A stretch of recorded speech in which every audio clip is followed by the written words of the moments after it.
नमस्कार। बड़ी बहस में मध्य प्रदेश में आपका स्वागत करता हूं और आपके साथ मैं हूं राजीव शर्मा। भोपाल में गीता जयंती के मौके पर 7,000 प्रतिभागियों ने सामूहिक गीता पाठ किया। इनमें 3,721 आचार्य और बटुक शामिल थे। इस मौके पर मुख्यमंत्री डॉक्टर मोहन यादव भी मौजूद रहे। मोतीलाल नेहरू स्टेडियम में आयोजित राज्य स्तरीय कार्यक्रम में गीता के तीसरे अध्याय कर्म योग का सस्वर पाठ सुबह करीब 11:30 बजे शुरू होकर 9 मिनट तक चला।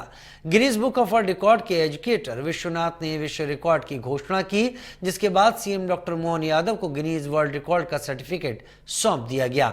इस दौरान मुख्यमंत्री ने प्रदेश की 1,28,00,000 लाडली बहनों के बैंक खातों में सिंगल क्लिक से 1,572 करोड़ रुपए डाले।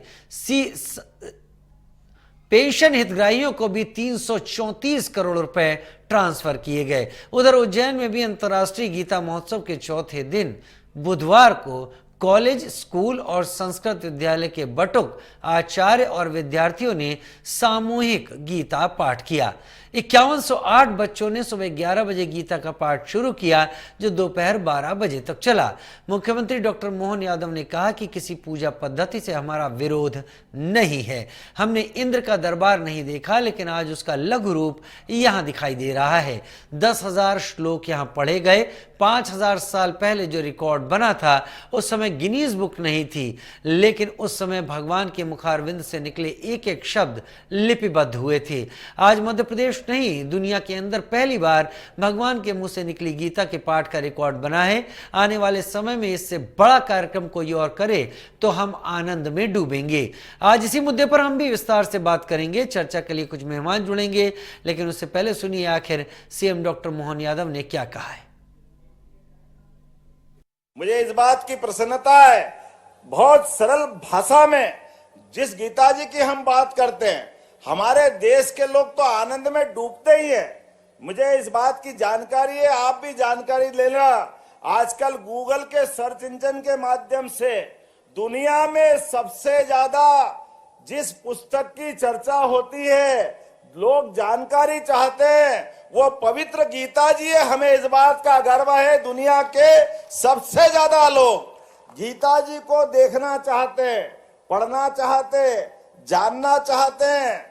इस देश तो छोड़ो, दुनिया के अंदर जिनने परमाणु बम बना करके, परमाणु बम के माध्यम से एक विभीषिका हुई जापान में, जिसने इसका आविष्कार किया, जिसने अपने बम के दुष्परिणाम को देखा तो मानसिक रूप से विक्षिप्तता की स्थिति में पहुंचा। उसको लगा ये पाप कितना बड़ा मेरे हाथ से हुआ।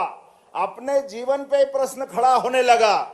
जिन 50 लोगों से मिला, किसी ने उसकी बीमारी का इलाज नहीं बताया, लेकिन अंततः वो हमारे किसी सन्यासी जी के पास पहुंचा और आचार्यवर ने कहा कि भाई तुमने जो किया है इसका एक ही उपाय है, पवित्र गीता का अध्ययन करो, ऐसा लगेगा समाधान होगा। मुझे इस बात की खुशी, उनने संस्कृत सीखी, संस्कृत का पाठ समझा और बाद में गीता जी को पढ़ने के बाद उसको लगा कि मेरा जीवन धन्य हो गया। इतनी पवित्र पुस्तक मेरे जीवन में आई, मेरा सारे आविष्कार सब एक तरफ, लेकिन गीता जी के माध्यम से जो मन का समाधान हुआ है, ये हमारे लिए उस तरफ ले जाता है। आज के इस उथल पुथल भरी दुनिया में जब हम सब देख रहे हैं, डरावना माहौल बना हुआ है, ऐसे में ये पवित्र गीता जी की तरफ जो हमारा सनातन धर्म का जो इतिहास है, वो हमको फिर लालायित करता है। आओ हम सब सनातन धर्म को जाने, और जो हमारे हर कथा, भागवत आयोजन, जब हम 4 बातें बोलते हैं, यह हमारी सारी संस्कृति से जोड़ देता। बड़ी ही प्रसन्नता का विषय है कि आज गीता जयंती के अवसर पर हमारे यशस्वी मुख्यमंत्री डॉक्टर मोहन यादव जी के नेतृत्व में संस्कृति मंत्रालय ने गीता पाठ का वर्ल्ड रिकॉर्ड गिनीज बुक में दर्ज कराया है, जिसमें लगभग 4,000 लोगों ने इस गीता पाठ में भाग लिया। उसमें सारे साधु संत विद्वान लोगों ने भाग लिया और सस्वर गीता पाठ किया। तो अपने आप में एक गौरव का विषय है। और गीता हमारा एक ऐसा ग्रंथ है जो केवल देश को ही नहीं पूरे विश्व को दिशा दिखाने का काम कर सकता है। जब व्यक्ति दिक्कत में होता है, परेशानी में होता है, कहीं ना कहीं किसी उहापोह में होता है, किम कर्तव्य विमूढ़ की स्थिति में होता है, तो गीता का अध्ययन करने से उसको नई दिशा मिलती है और उस नई दिशा को प्राप्त करके वह जीवन जीने की कला को सीखता है और जीवन में बहुत प्राप्त करने की ओर बढ़ता है। हमारे पर्यटन के संस्थान हैं, उन सारे संस्थानों में, सारे होटल्स में, एमपीटी के जो होटल्स हैं, उन सारे जगहों पर गीता ग्रंथ को रखने का भी काम करेंगे। और भी धार्मिक ग्रंथ हैं, चाहे रामायण हो, चाहे उपनिषद हो, ये सारे ग्रंथ हमारे होटल्स में उपलब्ध हों, हमारे संस्थानों में उपलब्ध हों, ताकि लोग अपनी संस्कृति पर गौरव कर सकें, उनको पढ़ सकें और हमारी जो भावी पीढ़ी है वो गौरव। आपने सुना, गीता जयंती के मौके पर ये जो गीता पाठ का एक वर्ल्ड रिकॉर्ड बनाया गया है, ये एक ऐसा कलेवर है, एक ऐसा सांस्कृतिक पहलू है जो मध्य प्रदेश को एक नई ऊंचाई की तरफ ले जाता हुआ दिख रहा है। लेकिन ये कितना अहम है, कितना महत्वपूर्ण है ऐसा होना और इस तरफ ध्यान दिया जाना। ब्रजराज सिंह जी प्रवक्ता बीजेपी मेरे साथ जुड़ गए हैं, नीलाभ शुक्ला प्रवक्ता कांग्रेस भी मेरे साथ जुड़ गए हैं। ब्रजराज जी, पहले आपका रुख करते हुए, गीता जयंती और गीता पाठ, ये इसका Guinness book of world record में नाम आना और मध्य प्रदेश उज्जैन के जरिए और मुख्यमंत्री डॉक्टर मोहन यादव का इस बात को प्रमुखता से रखना, कितना अहम, कितना खास पल मानते हैं आप आज के दिन को? प्रदर्शित करता है कि भारतीय जनता पार्टी की सरकार और उसका नेतृत्व विकास के साथ विरासत को महत्व देता है। अपने गौरवशाली इतिहास को, अपनी गौरवशाली पद्धतियों को, अपनी गौरवशाली अध्यात्म को, अपने ऋषि मुनियों द्वारा बनाए गए व्यवस्थाओं को और वैज्ञानिक रूप से जो धर्म स्थापित है, जो दिनचर्या स्थापित हैं, जो अध्यात्म स्थापित है, उसको प्रदर्शित करने में, उसको आगे बढ़ाने का कार्य करता है। माननीय मुख्यमंत्री जी ने अपने उद्बोधन में इतनी सरलता से सनातन धर्म और ऋषि मुनियों के महत्व को समझाया कि कैसे गीता किसी के जीवन में अमूलचाल परिवर्तन ला सकती है। पिछले 70 सालों के अंदर जो समस्या इस देश में आई, वो ये एक समस्या ये भी थी कि हमारे सनातन धर्म को, अध्यात्म को, हमारे ज्ञान को, हमारे विज्ञान को झुठलाया गया। सुधांशु त्रिवेदी जी हमारे राष्ट्रीय प्रवक्ता हैं, वो स्पष्ट रूप से समझाते हैं कि किस तरीके से हम विज्ञान में बहुत आगे थे। हमारे ऋषि मुनियों ने जो वैज्ञानिक खोजें की हुई थी, आज उन्हीं को बेस बनाकर दूसरे वैज्ञानिक चीजें कर रहे हैं, जिनका हमारा माखौल उड़ाया जाता था, जिन चीजों का कि ये ऐसा कोई नहीं हो सकता है, आज वही वैज्ञानिक रूप से, वही इनोवेशन होकर जनमानस के जीवन में स्थापित हो रहे हैं। मेरा यहाँ पर एक और मत है कि जब ईद की बहुत बड़े स्तर पर उसका प्रचार प्रसार हो सकता है, सरकारें उसका आयोजन कर सकती हैं, तो गीता जयंती पर किसे आपत्ति है? गीता जयंती पर उसे ही आपत्ति हो सकती है जिसे अध्यात्म के प्रचार प्रसार में आपत्ति है, जिसे सनातन धर्म के प्रचार प्रसार में आपत्ति है, जो हिंदुत्व का विरोधी है, जो हिंदू अल्पसंख्यकों के सेकुलरिज्म के नाम पर उनका अत्याचार करना चाहता है, वही ये कर सकता है। अपने वोट बैंक को साधने के लिए इसका विरोध वही कर सकते हैं।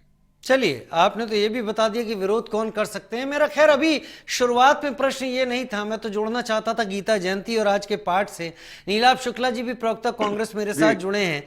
नीलाभ जी, गीता का उपदेश बड़े बड़े वैज्ञानिकों ने अपनी जुबानी कोट किया है कि गीता उनके लिए कितना मददगार रही है। आज भी लोग गीता पढ़ते हैं, कई लोग गीता के श्लोकों से प्रेरणा लेते हैं।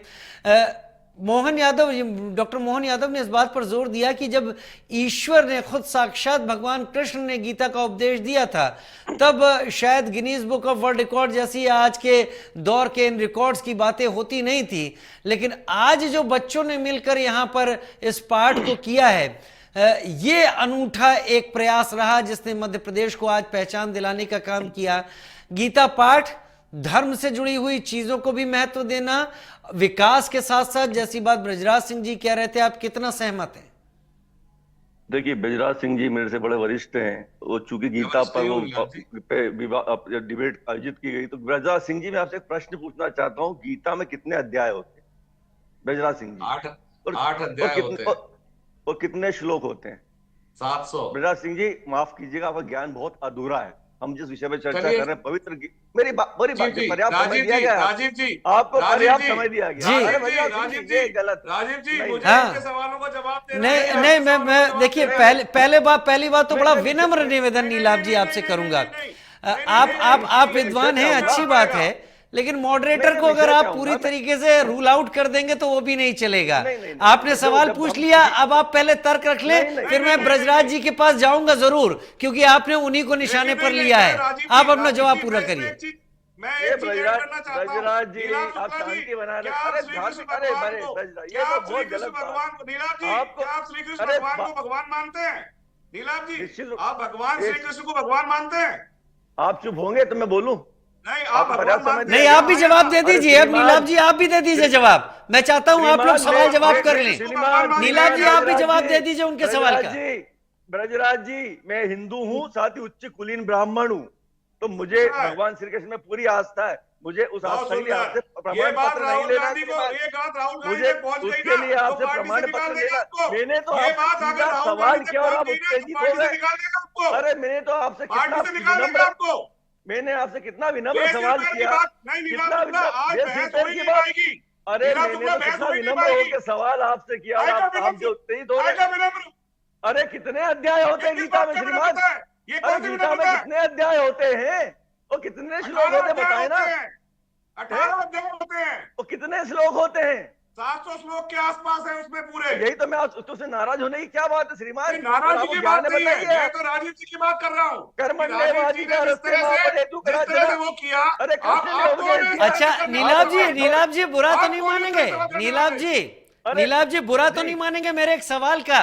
ऐसा ही एक बताएं। सवाल संसद में अनुराग ठाकुर ने आदरणीय राहुल गांधी जी से पूछा था कि संविधान के बारे में पूरी जानकारी दे दीजिए, कितने पेज हैं? कोई जवाब नहीं आया था। तो मेरे ख्याल से इन तर्कों और कुतर्कों को किनारे रखते हैं। मैं गीता पाठ तक केंद्रित रखना चाहूंगा आपको। अगर आप मुझे दोनों बोलने का अवसर देंगे तो मैं बोलूंगा, वरना मैं डिबेट आप कुतर्क स्टार्ट करना चाहते हैं? कुतर्क नहीं कर रहे हैं। आपसे विषय पे मैं बात कर रहा हूँ। नहीं बोलिए। देखिए एक मिनट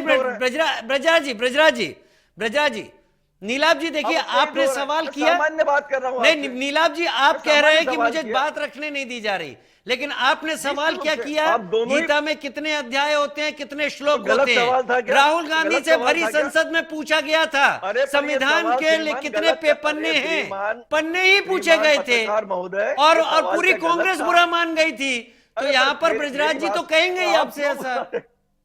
अरे बड़ा हास्यास्पद है, आप दोनों बुरा क्यों मान रहे हैं? मैंने नहीं, मैं बुरा नहीं मान रहा हूं, मैं तो आपको बता रहा हूं कि आपकी पार्टी के सबसे बड़े नेता को आईना दिखा दिया गया, तब कोई बात नहीं हुई, और अब आप कह रहे हैं मुझे टोका जा रहा है, मुझे बोलने नहीं दिया जा रहा। आप मुझे बताए, मैंने गीता के अध्याय पूछ लिए या श्लोक पूछे तो कोई गलत नहीं, आप गलत है। नहीं, पूरी तरीके से गलत है आप। आप धारा ठीक है, आपने पूछे अध्याय, आपने पूछे श्लोक, आपकी बात सही है, चलिए, लेकिन आपके ही नेता से संसद में पूछा गया था संविधान जो दिखाते फिरते हैं कितने पन्ने हैं, एक जवाब नहीं आया था। तो ऐसे तर्कों को किनारे रखिए, मेरे सवाल पर आइए। जो गीता पाठ हुआ, जो रिकॉर्ड बना है, इसे नीलाभ शुक्ला किस तरीके से लेते हैं? आपत्ति उससे? मैंने जो सवाल पूछा, अगर उसको आम जनता को उसकी जानकारी मिलती है तो आपको उससे क्या आपत्ति है श्रीमान? आप अरे मैं आपसे आप उससे व्यक्तिगत हो रहे हैं नीलाभ जी।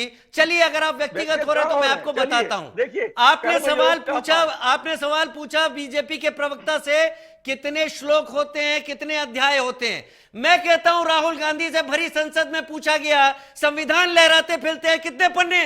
क्यों नहीं बताया उन्होंने?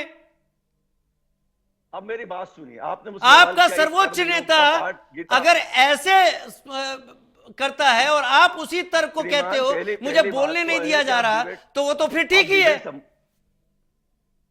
आप डिबेट संपादित करने देंगे या नहीं? नहीं, आपने डिबेट को डिरेल किया है।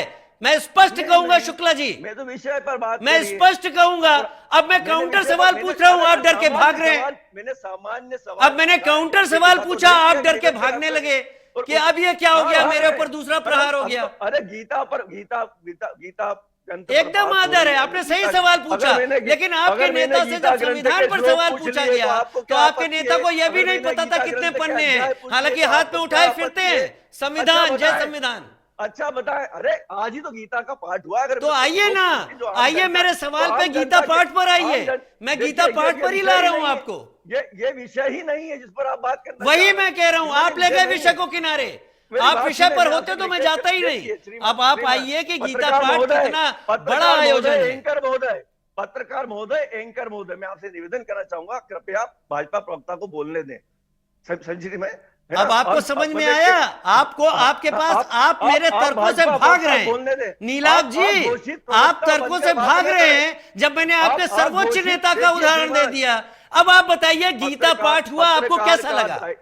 देखिए, बहुत विनम्र शब्दों में मैं आपसे कहूंगा, पत्रकार का एक दायित्व होता है, चाहे आपको बता दूं मैं उसका दायित्व होता है दलीय निष्पक्ष रहे। मैं सारे दायित्व, ब्रजराज सिंह जी अब आप जवाब दें, क्योंकि ये मेरे से उलझ रहे हैं और मैं सीधे बात कर रहा हूं। जब इनके काउंटर पर मैं सवाल रख रहा हूं तो मेरे पत्रकारिता का दायित्व सिखाया जा रहा है। ब्रजराज सिंह जी, ब्रजराज सिंह जी, अब आप बताइए गीता पाठ क्या संदेश दे रहा है विश्व में?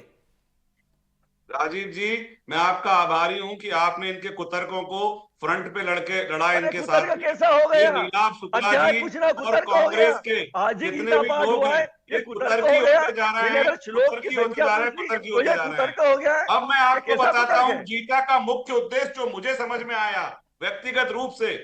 गीता में भगवान श्री कृष्ण स्पष्ट रूप से कहते हैं, प्रमाणिक गुरु शिष्य परंपरा में जाइए, और फिर प्रमाणिक गुरु कौन होता है उन्होंने स्पष्ट कहा है, जो मोह माया से दूर हो, जिसे दीन दुनिया से मतलब ना हो, जो धर्म की संरचना के लिए, धर्म के कार्य के लिए अपने क्या नीलाभ शुक्ला तीसरा अध्याय जो हुआ है कर्म पर हुआ है। मैं आपको बताता हूँ, सुनिए, आप बताए तो चुप रहिए, आप बहुत हो चुका है, अब बकवास कर रहे हैं, अब डिबेट नहीं कर रहे हैं, अब बोलना ही नहीं देना चाहते, चुप रहिए आप। ईश्वर के लिए निष्काम भाव से कर्म करना, कर्म योग में कर्म फल की इच्छा नहीं रखना, कर्म के दौरान कर्म फल के बारे में नहीं सोचना, यह गीता का उद्देश्य है।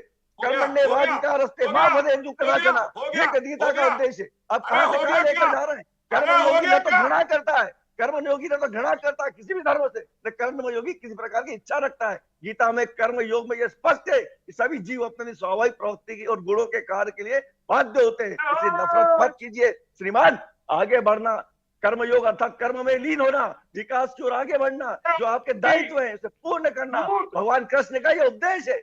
प्राणियों में सद्भाव हो,